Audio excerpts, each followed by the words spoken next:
Let's look at Java 8, Lambdas and Stampedlock, and see how we can use it to manage thread safety. So, what is Stampedlock? Stampedlock was added in Java 8 as a new type of synchronizer, and it's one of those little strange things that was hidden for a while. Not very many people speak about it or write about it. It is a bit finicky to work with, as you'll see in this talk. One of the things that it allows you to do is an optimistic reading. Now, if you compare to something like synchronize is always pessimistic. It's pessimistic exclusive reads and writes. In fact, it's always write lock. The reentrant read write lock has pessimistic reads, not optimistic reading. Stampedlock is not reentrant. Now, this might look like it's not a feature. It does make some algorithms quite difficult to do. In fact, sometimes what you'll discover is that this thing is not worth it. Once it gets too complicated, there are easier ways of doing it than other ways. And the time that you would use it is if you've got an invariant across several fields in your class. If you only have one field with no invariants, then you don't need this. Then there are much better ways of doing it.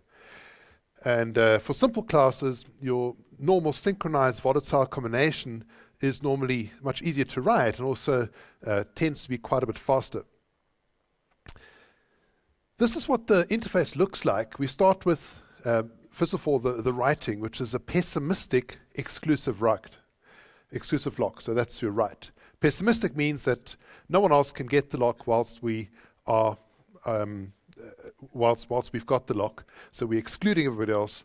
And we're pessimistic, which means that we are excluding any other writers and readers. So this is really very strong. It's like a synchronized.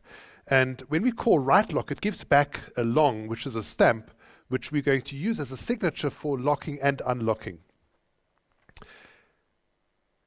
There's another method called try convert to write lock. Now this is something where I've got a read lock or an optimistic read, and I try to convert that stamp to a write lock. This might not always succeed, but it won't deadlock. Now, if you compare this to reentrant read write lock, if you try and take a read lock and you try and upgrade that to write lock, you will always deadlock. Even if it's not necessary, you will always deadlock. Even if there's only one thread that has the read lock, it will still deadlock, just to be safe.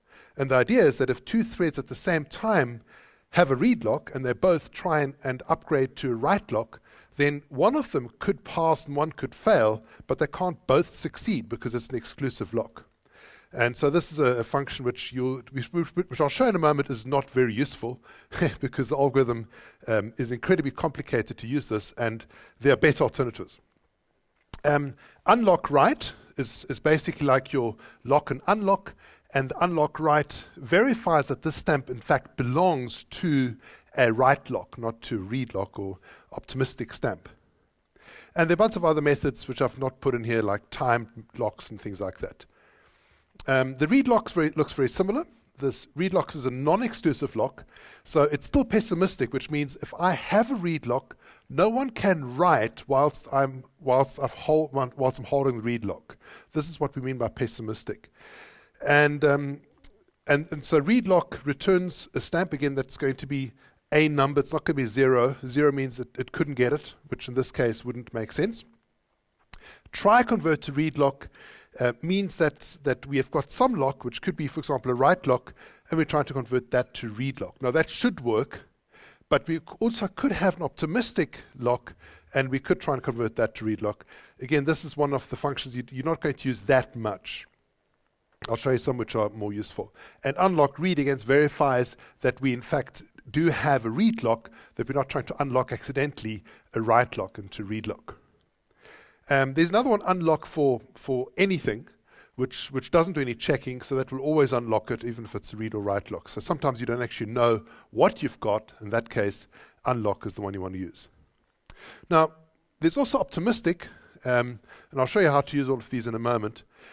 You would say, for example, try optimistic read, and this could return 0 if, for example, someone already has a write lock. If someone is holding a write lock and you try and say try optimistic read, it comes back immediately with a 0. Now, in the algorithm I'll show you, we don't actually check whether or not it is 0. We assume it's not 0 because we are being optimistic. That's right.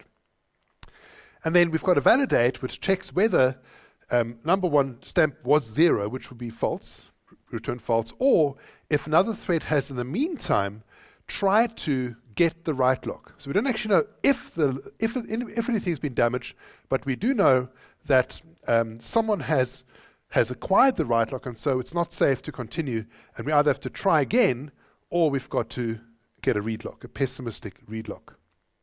Now, I live on the island of Crete, and Crete a few years ago, about 2 years ago, had a crocodile, a real live crocodile. Now, if you've been to Crete, it's not really the terrain for crocodiles, and it didn't swim over from Egypt either. Probably somebody had it as a pet. You can get all sorts of pets in Crete. And it grew, and after a while it ate up all his chickens, and he thought, well, this guy wants to live in the wild. So he let it out into the wild, and this crocodile was walking around for a while. He eventually froze to death because it does get cold in Crete in winter. So he's died. They tried to catch him, but they couldn't because he was so well fed he wouldn't go into the traps. He's like, I've got so many chickens and babies and stuff. I don't need to go into the traps. So Cephes, that's what we called him, has passed away. But he was on the island. Now, imagine that you want to move from one place to another on Crete. And you're moving from 0.00 to 0.55. Now, I want to go in a diagonal line from 0 to 5, and I want to go and become crocodile food. I want to go from 0 to 5. I don't want to do this. I don't want to go via Cephes and end up in his belly. That's the bad one, right? We want to always have consistency in our position. Now, there are lots of other examples besides positions as well. I'll tell you some other ones in a moment. Now, our position class has two fields. It's a double and the X and the Y. And the X and the Y, what they are is that they are just basically your coordinates, and there is an invariant across them. As we saw before, we don't want to be crocodile food. We want to survive walking along the Cretan countryside. And so what we're going to do is we're going to move them together. So what we're going to do is we're going to get to an exclusive lock, the right lock, pessimistic exclusive lock, and we're then going to move the X and the Y together, and lastly we unlock the right. Now, of course, if you were to read X and Y optimistically, you might get them in an inconsistent state. So that can happen, that you get a different X and a different Y. Now, so far, any questions? I'm going to just put a few questions and slides in here because otherwise I'll run out of time with questions at the end. Everything okay so far? I've got sort of the top 10 newsletters I've written on this link if you're interested. Well, I'll show this again later. All right, now, this is one way of doing it. Another way is to use atomic references or unsafe or VarHandles. So this is what atomic references would look like. If I put an atomic reference onto a double array of X and Y, then what I could do is in the move function, I could simply do a compare set and try and set it to the new value. So I'd get the current value, I'd work out the next value and try and set the next value X and Y, 0 and 1. And then if I succeed, I would exit from there. Otherwise, I'd just try again. So it's your typical compare set method. And we can do something similar with unsafe. Of course, that's much cooler, right? Because we can completely destroy our memory and everything else on our system. Anyway, so to do that, you'd have to first get unsafe. You'd have to get the offset for X and Y. You'd have to get the field X, Y, find it, all of this jazz. And then at the end, what I've done is I've made the XY volatile, so I don't have an atomic reference pointing to it. I'm just pointing it to it directly at the bottom of the slide here. And then this looks very similar to the atomic reference. So I've got my double array, current, comma next equals a new double array. So I'm making a new one up front.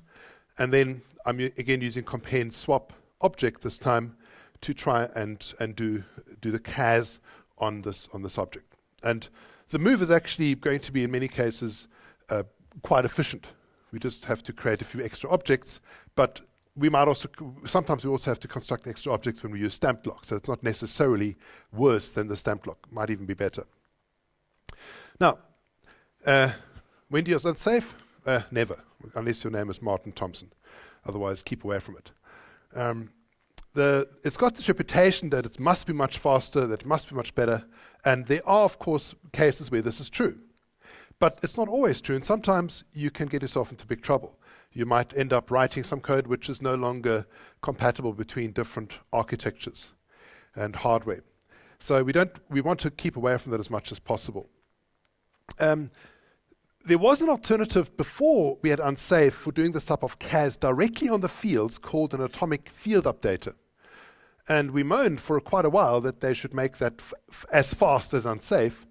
And that we've always told there are technical reasons why they can't, but now they've done it. So now it's actually just as fast as going directly onto the Unsafe. And in Java 9, they've added another concept called VarHandles. Now, VarHandles are an improvement. It takes away the biggest reason why people use Unsafe. Of course, there are also other reasons which aren't dealt with so well with VarHandles, but generally this is what we want to look for.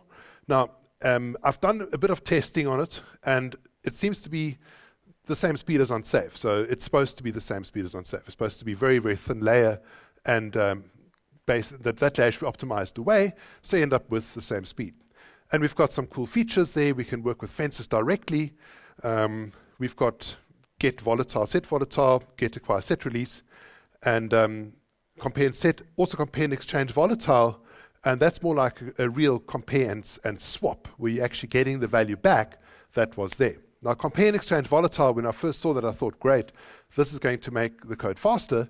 In my experiments, it seems that if you're highly contented, it doesn't really seem to be that much faster. In fact, it seems to be slower rather than faster. It's good under moderate contention. And it's, again, probabilities that make it be like that.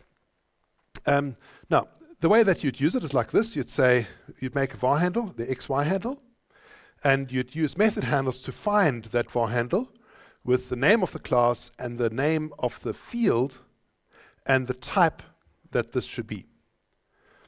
And hopefully you'll find that particular field, and then you can operate on that field directly. And for example, with the move function, it would now look very similar to the unsafe version and also the AtomicReference version as well, where we just have the handle dot compare and set. And you can do all the other fancy stuff, fences and so on that as well.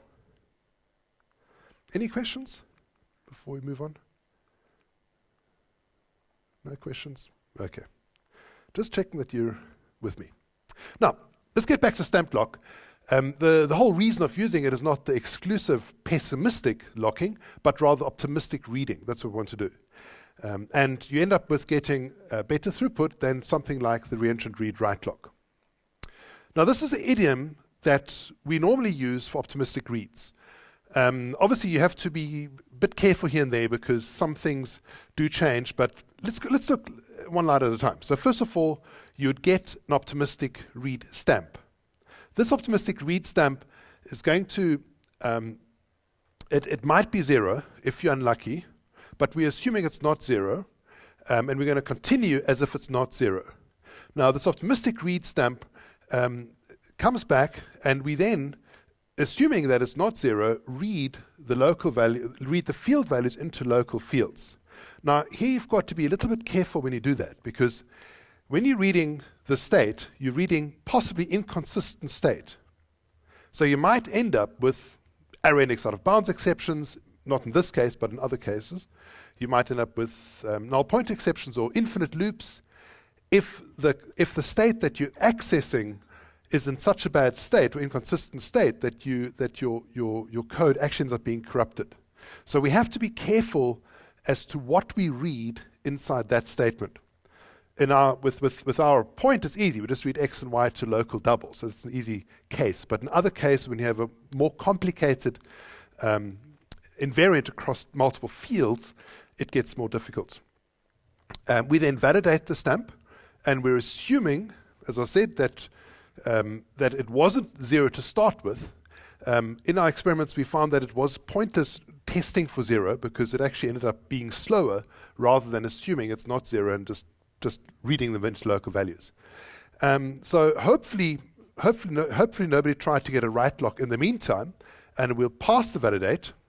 If we don't pass the validate, then we could then degrade to a pessimistic read lock. Now what we could do is we could retry a few times. And of course this is always the question is how many times should you retry before you give up on the optimistic and become pessimistic? I live in Greece, so we become pessimistic very quickly. So we've got here the typical read lock. I get the read lock stamp and I update the state, the local state, read it from the fields, and then I unlock the read. So whilst I'm getting the read lock, no one else can write, but other threads could also read at the same time. What you'll normally find is if you have with the optimistic reads, you should get the optimistic read about at least 90% of the time. So in most cases, you should go through quite nicely. And that's sort of a code idiom. If we apply this to the point, it looks like this. You've got, first of all, we get the true optimistic read, get the stamp. We then read the x and the y fields into the local variables current x and current y. I then validate the stamp. If it's not valid, then I'm going to degrade to read lock, a pessimistic read lock, non-exclusive lock. And then this time, no one can write whilst I'm busy reading the fields into the local variables. And as I said before, you could retry a few times, 3, 4, 5 times, whatever you want. Maybe you get better chances of success then. And then lastly, return the math.hypotenuse using the local values rather than the field values. Okay, so this is sort of the idiom. And as I said, when you're reading the fields into the local variables, you sometimes have to do some bounds checking to make sure that you don't accidentally get index out of bounds exceptions or other exceptions that could occur in this piece of code. Obviously not here it can't, but in other cases it could. Now, AtomicReference is actually a lot easier to do this particular calculation, because all you need to do is you can say xy, which is pointing to our double array, dot get, which gives us a double array of current, and then we can simply use the current 0 and current 1 in the calculation. So this is very easy to write and very fast. Faster, I would in many cases, than this. Okay, it's a lot less complicated as well.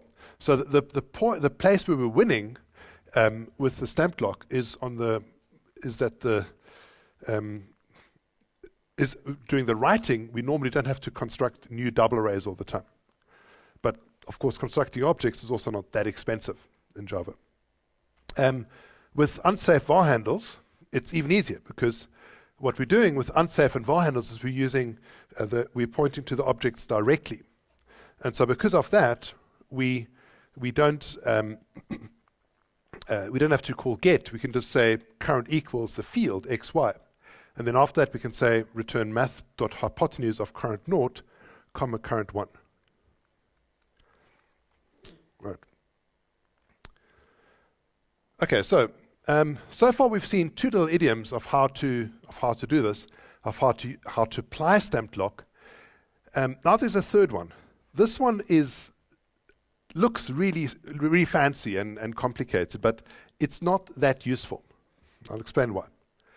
The idea is the following: that with stamped lock you can upgrade read lock to write lock. You can try. Right? You might not succeed, but you can try. That's the idea. With the reentrant read write lock, you can't even try. You'll deadlock whenever you try to do this. So with the stamped lock, what you can do is you can take a read lock. You can then say, let's see whether or not we have some condition. So the idea is that we only move if we are at a particular position. So if we're at position 3,3, we want to go to position 5,5. But if you're not at position 3,3, we don't want to go to position 5,5. We want to stay at position 3,3. That's sort of the idea that we have with the stamped lock. Sorry, with this method. Now, the first time I come in here, if my condition is true, then I want to try to convert my read lock to a write lock. If it's false, then I'll jump out of the while immediately and go and return false and unlock the read lock. So if it's false, we'd unlock the read lock. If it's true, we try and convert the read lock to write lock. This might not succeed. It might not succeed if, for example, you have, if for example, your somebody else has also gotten the write lock at the same time using the same function. But hopefully it will succeed. If it doesn't succeed, then we would go into the else statement. So the write step would not be equal to 0.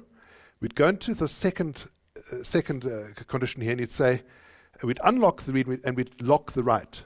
Now, what could of course happen is, whilst I've got the read lock, no one else can get the write lock. But in between those two statements, where I'm saying unlock read and then write lock, somebody else could actually get the lock and get the write lock and change it. And as a result, we have to check again. This is why we're checking the condition again at the top. So the second time round, when we come into this try convert to write lock, we are guaranteed to have a write lock. Before we had a read lock, and we might have gotten a write lock, but now because we had a write lock, when we say try convert, we always get a write lock back, and it always works. So the second time around, it always works. It won't be 0, and now we can update the values in return. So this is sort of the idea we have with using this conditional change idiom in stamped lock. However, this is not very useful. It's only real of academic interest because it's much easier to just use a write lock to start with. Look at this. I mean, here I'm saying long stamp equals sl.write lock. If the condition is false, so if it's true, we set to the new value, return true. Otherwise, we unlock and we return false. So this is much simpler to understand. And in all my tests I've tried, it was also faster. I think the only time it would be slow would be extremely weird cases. So in most cases, you'll be faster with this than the previous idiom. Okay, now here's another way. This is now with the VarHandle version. What I do is I take the XY and I put it into current. So I've got the current value now. And I first of all check the condition. If the condition is false, I don't have to do anything else. I can return. But if the condition is, I'm not returning true or false. So I should actually return false in this case, if it's not true.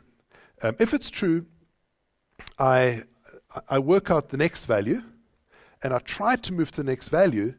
But if I don't succeed so if I succeed, I return. But if I don't succeed, I'd have to try again and make sure that the current naught is still equal to old x and the current 1 is still equal to old y.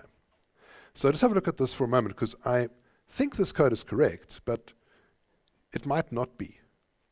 It's very hard to test these types of things, because you run a piece of code, and especially when it comes to threading, you run it for days and weeks and months, and it seems to work, and then all of a sudden you have some condition which makes it fail. We had some interesting cases recently with threading bugs. For example, with concurrent hashmap.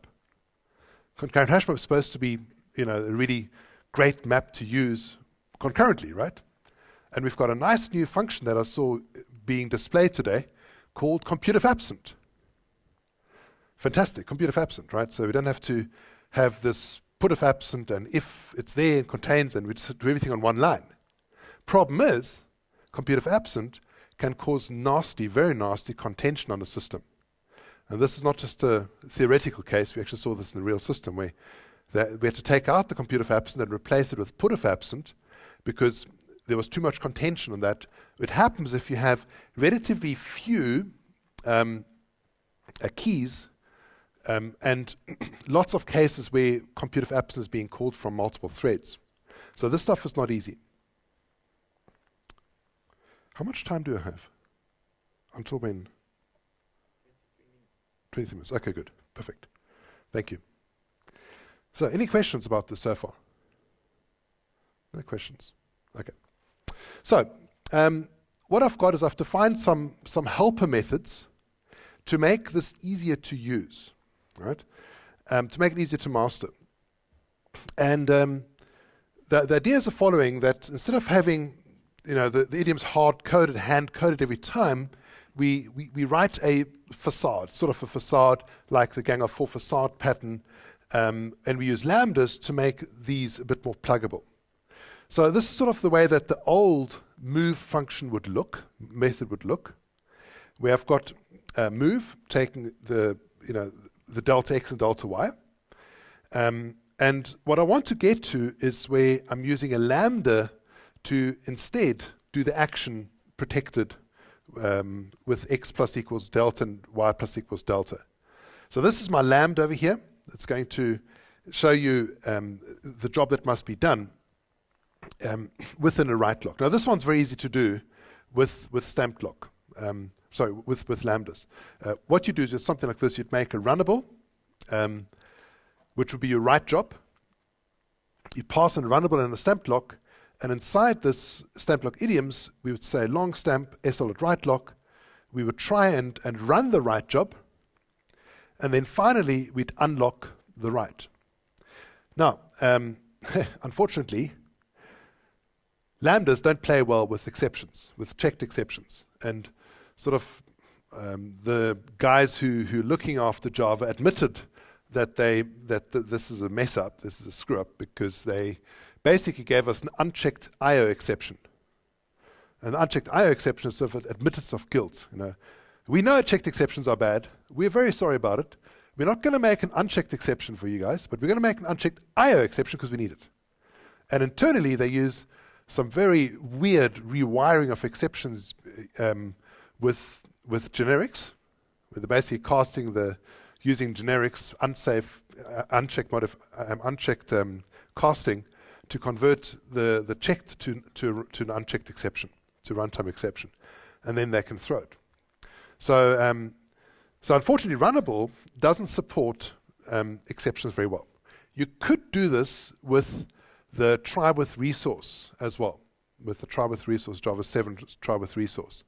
And that would handle exceptions fine.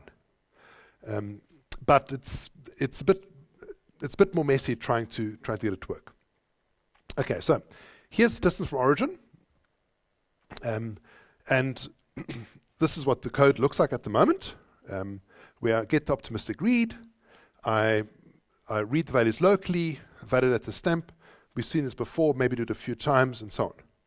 Now, the way that the code, what I want to get to, is something like this. We have got distance from origin, a method which where I want to pass in, first of all, the code that would read the values onto local values, and then lastly the code that would take those values and produce something with those values. Now this is going to be a bit more expensive than the other than the original code, because we have to, every time we call it, we have to construct a new double array. The new double array might be eliminated by escape analysis, I think. I'm not exactly sure. The lambdas certainly could be eliminated by escape analysis, so we shouldn't have too many expensive creations there. We'll hope. So this is what the code would look like. I'd pass in a stamped lock. I'd pass in a runnable. And I'd pass in a supplier that would return a T. And the T would, of course, be any type that you can return. Again, we've got the problems with exceptions. If an exception occurs, that we can't deal with that properly because lambdas would have to be declared to explicitly throw them, which, of course, you can do, but it would mean that you always have to also catch those exceptions. Now, so here what we do is we get the optimistic read. we would then do the reading.run. And if you go back to the previous one, this is a lambda over here, runnable lambda, that reads the x and the y into the current 0 and current 1. And then if validate is false, then we'd say reading.run again. So we try it again, reading into local variables. Of course, Java you can't pass in, you can't return two values. You can only return one value from the method. So this is why I'm doing it this way around. And then once we succeed here, then we're going to say return computation.get, which is going to be just our math.hypotenuse, current 0, current 1. All right, now, hopefully the reading run will be inlined. It should be inlined. Now the move of at, this is another one. Here we've got the move at that I showed you before, where we're only moving if we are at a particular position. And I want to get to something like this, where the first thing is a predicate, or actually it's a supplier of type Boolean that returns true or false if we are at a particular position. And the action that must be done is I want to set to the new position if I'm at the old position.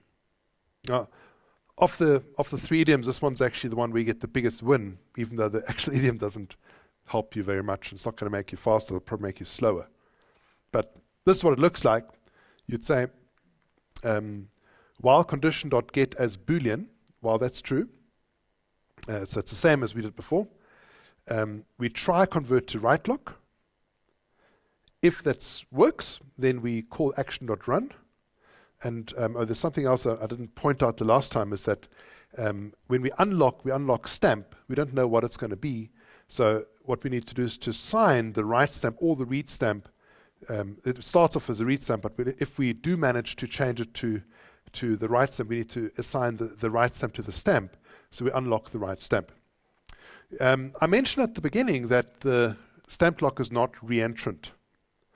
And what that means is that if you've got a read lock, you can't also get a write lock. If you've got a write lock, you can't also get a read lock. In fact, if you've got a read lock and you try and acquire the read lock again, it will deadlock. And so this is why you can only have one lock at a time. Each three can only have one lock. And so so we wouldn't unlock both, you only unlock one stamp. Okay. Now, to do this with the atomic reference with lambdas, you could do the following.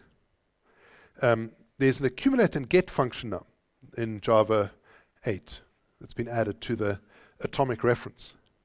And it's along the same ideas that we can use lambdas in order to make our lives easier with idioms.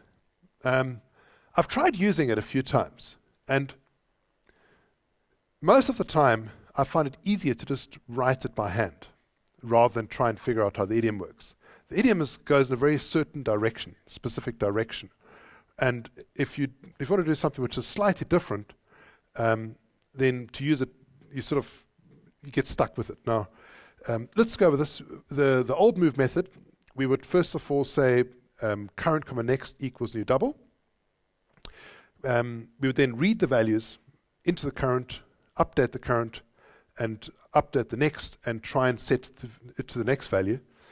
Inside the accumulate and get, what we do is we have to pass in the initial value, which is going to be new double array, and that's going to contain the method that's going to be called, the action is going to be called, is to set the next naught, and next comes from here, right? So this gets passed in, and this double gets passed into this lambda as next. So current is your current value, next is the next value, which is your double array over here.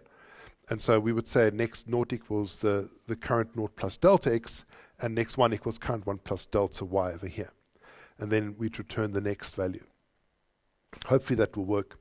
As I said, the accumulate and get is a very specific mechanism. There's also, I think, get and accumulate to show you how you can work with lambdas with these concurrency constructs to try and make them easier to use.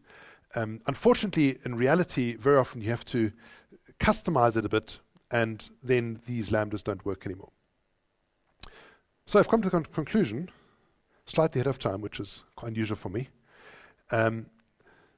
With Java 8 lambdas, they can help you to get the concurrence idioms more correct, to get them correct. There's not more correct, there's either correct or there's not correct. And as I said, there's an example in the JDK, accumulate and get, shows you how this is done. Unfortunately, the lambdas might increase object creation rate. On the other hand, object creation rate is nowadays not such a big fact anymore. Escape analysis can get rid of that quite strongly. Also, looking at Java 9 VarHandles, they look for this type of coding as good as unsafe, better than unsafe, certainly safer than unsafe. And there are not very many cases where you would want to use unsafe for this type of code in the future. So we'll have to wait until all of the concurrency classes get rewritten. Now, there are a few classes where they haven't used VarHandles yet. For example, in Concurrent Hashmap, they're still using unsafe. Where else? In atomic integer, they're still using unsafe, not VarHandles. Maybe they've changed it in the most recent build. I haven't looked at it yet. And the reason is simply a bootstrapping reason, that they actually need atomic integer before they can, before VarHandles are available to be used. And so they're still sticking to unsafe simply for bootstrapping until they get that sorted out. Right, any other final questions? Yes? When you compare the performances of these different implementations, how do you benchmark it? I mean, I suppose you use JMH, but it's difficult to set up different loads because this particular implementation can have totally different performance and behavior if you have a very low load or if you have if you are in a very high concurrently situation. So how do you compare the performance of these? Okay, I'll repeat your question for the tape and also for the recording and for the audience. Mario is asking, how on earth can you even begin to start looking at benchmarking these types of components? The problem that we have is that it's very much system dependent. So it matters extremely much how many concurrent threads you've got hitting it, what the load is, what the time is in between. I've done lots of different tests, trying different loads, but I would say that none of my tests are conclusive. The only thing that matters at the end of the day is what type of performance what type of performance gain or loss are you going to see in a production system? That's the only thing that matters. I mean, I can come with a benchmark. I had, for example, an argument with a friend of mine about what is faster, arrow blocking queue or linked blocking queue, and it's a stupid argument because both are very slow. Rather take Nitz and Wackhart's or Martin Thompson's queues. They're much better than those. But put that aside for now. Let's just have this argument: which one's faster? And I said that the arrow blocking queue is slower because it's using one lock for both put and get. And my friend said, no, linked blocking queue is slower because it is slower, right? Just because it is, right? And so we had this big argument in front of our class, teaching a concurrency course. And afterwards I went back to the hotel and I wrote a benchmark to prove that I was right. But it took me like 3 hours to write the benchmark so that it would prove that I was right. Because all the other results showed I was wrong, right? That link blocking queue was actually faster than array blocking queue. No, sorry, array blocking queue was faster than link blocking queue for almost everything. But there was a very specific case where it was slower. And that is where where we have one thread writing and one thread reading. Because then you've got contention between the two on the arrow blocking queue, but not on the link blocking queue. But the moment you've got multiple threads reading and writing, there's contention anyway. And of course, then the argument is if you only have one thread reading and writing, do you really want to take a link blocking queue or an arrow blocking queue? No, you don't. You want to take a non-blocking mechanism for that. It very much depends on your system. So a tip that I can give you is keep your eye out for contention in your system. It appears every now and again, and it really is a performance killer. And it's something where when you see the contention, that's where you can try and address it. It's not contention, not something that you can guess up front. There are just too many variables in play in a real system. So, yeah. Any other questions?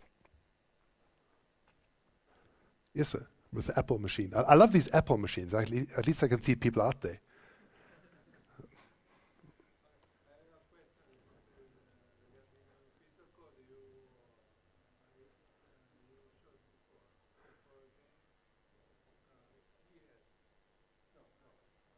Okay, what about? Which code?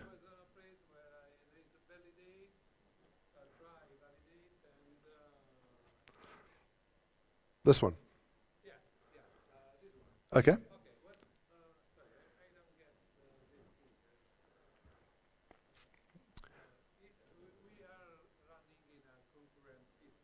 Yes.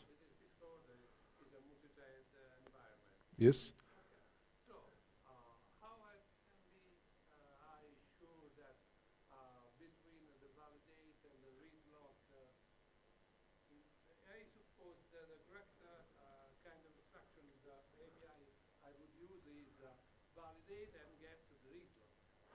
Okay, let's go with this again, because this is one of the most important additions to the language, right? The stamped lock. Without this, stamped lock is pretty pointless.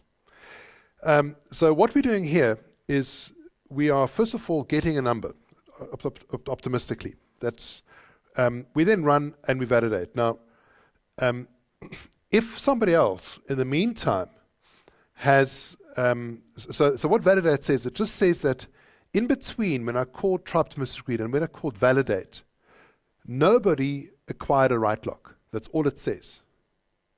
It doesn't give any more guarantees than that. That's all it says. So if after your validate, somebody changes, somebody gets a write lock, so basically before the return, it doesn't matter because we already have copied, we've already read the values into local variables. So if they change it, that's fine, let them change it. It gets quite interesting.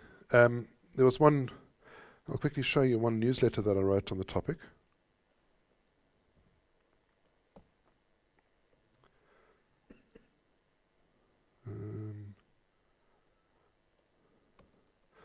So one of our friends sent me some broken code. He knew it was broken. And the code looked like this.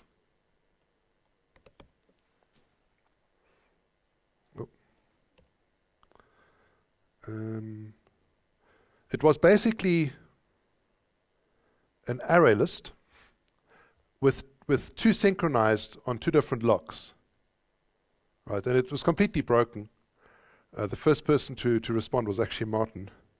And the real reason why it failed so consistently was this statement over here. R psi plus plus equals E. Okay? Because we actually are saying size plus plus that actually, and so it increments the size before you do this array equals E. Now, what I did was I implemented this using stamped lock. Where's stamped lock now? And it's basically over here, and the get became quite complicated. This is what the get looks like. I did it optimistic spin, so I tried a few times to get success.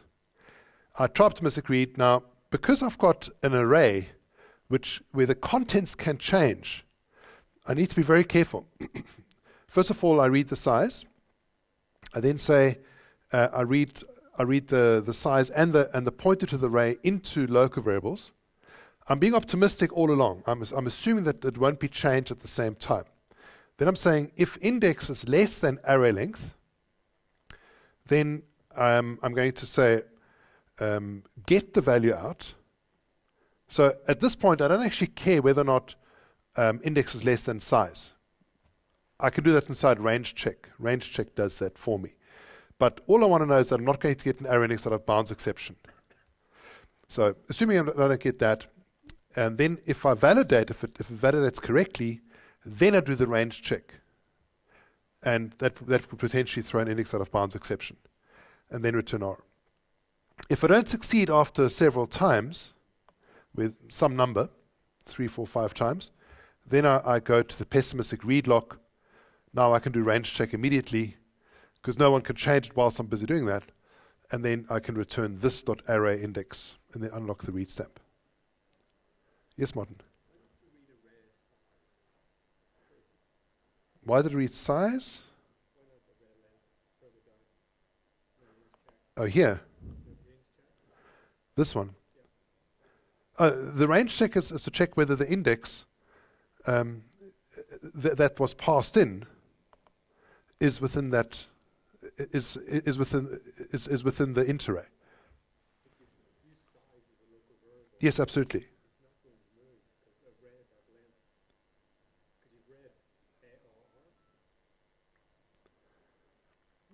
Okay, so I'm reading.